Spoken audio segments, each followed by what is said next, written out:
पहला सवाल यहां पर यही है कि वंशवाद को लेकर जिस तरीके से आप लोग सवाल उठाते रहे हैं विपक्ष पर, लेकिन उंगलियां आप लोगों की तरफ भी उठती हैं और कहावत सही साबित होती नजर आती है कि जब आप एक उंगली किसी की तरफ उठाते हैं तो तीन उंगलियां आपकी तरफ होती हैं। राहुल जी।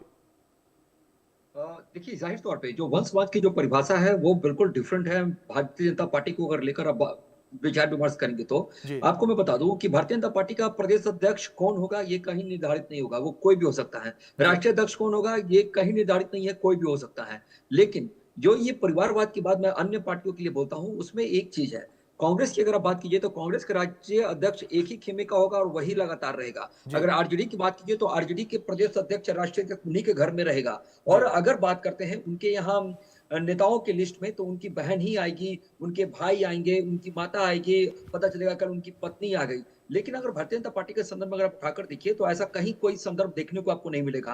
भारतीय जनता पार्टी का बिल्कुल स्पष्ट है कि जिसने संगठन के लिए लेकर काम किया है, संगठन के साथ काम किया है, संगठन के लिए खून-पसीना बहाया है, उनको हम मौका ज़रूर देंगे। और भारतीय जनता पार्टी ने एक नियम भी बना रखा है कि अगर जैसे कि मैं आता हूँ आपको केंद्रीय मंत्री की बात कर लेते हैं, राजनाथ जी। सिंह जी की बात कर लेते हैं।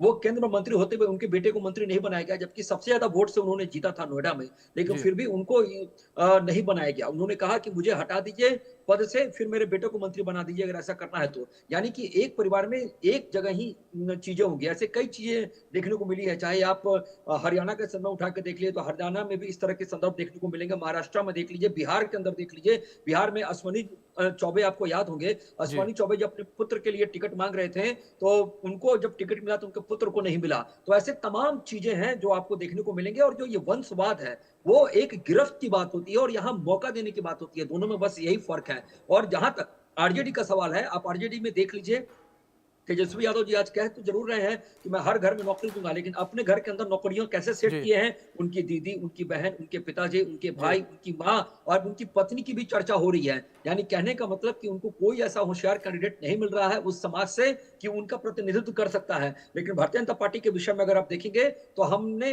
अगर किसी को मौका दिया है परिवार के अंदर, तो वो सिर्फ़ एक ही व्यक्ति को चलिए दिया ठीक है। है, राहुल जी, दोबारा कोई आपने इन वैसा तमाम व्यक्ति बातों का नहीं आया। जिक्र किया, लेकिन